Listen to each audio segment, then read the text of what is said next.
M. Sall et le Sénégal, que ce soit donc lui ou la personne qui le suivra,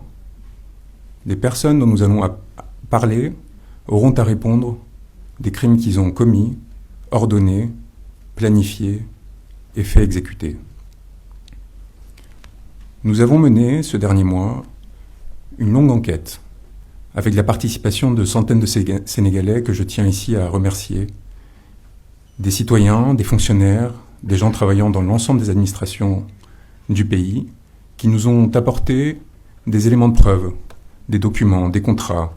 des vidéos, des témoignages, qui nous ont permis d'établir l'existence de 60 crimes de meurtre considérés comme crimes contre l'humanité,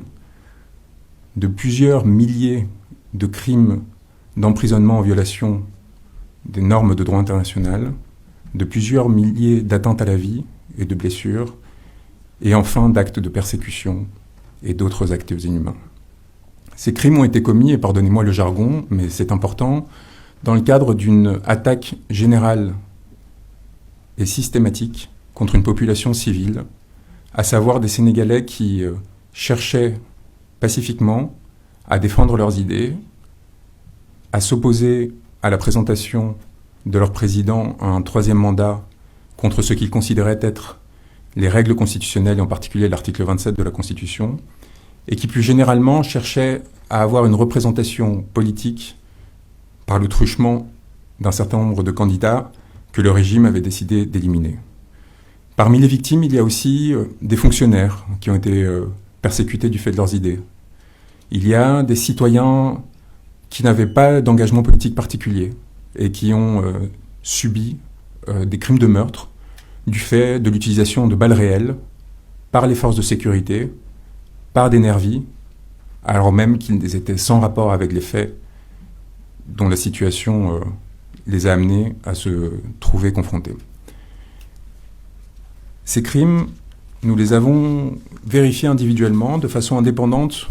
des travaux qui avaient déjà été menés par des organisations internationales, que ce soit Amnesty International, que ce soit Human Rights Watch, que ce soit le Haut Commissariat aux droits de l'homme, que ce soit enfin la Croix-Rouge sénégalaise, qui ont tous constaté l'existence d'une répression particulièrement féroce, qui avait vocation à utiliser la violence politique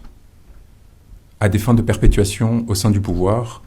dans un contexte où la découverte de ressources gazières et pétrolières sur ce territoire a créé une avidité et une volonté de se maintenir coûte que coûte dans une position que la Constitution interdit d'accaparer. Je suis, vous le savez, parmi d'autres confrères, l'avocat d'Ousmane Sonko. Mais je suis aussi, dans cette procédure, l'avocat de nombreuses parties civiles, d'individus qui ont été victimes directement de ces violences, dont certains sont français et sénégalais, ce qui va nous permettre, c'est le deuxième point,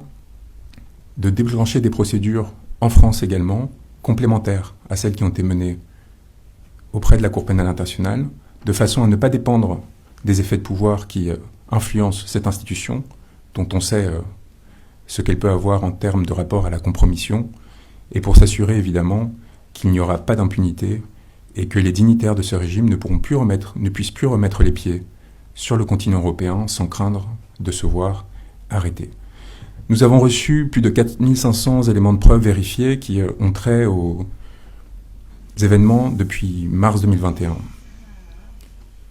Ces éléments, nous avons vécu avec, jour après jour, ce dernier mois,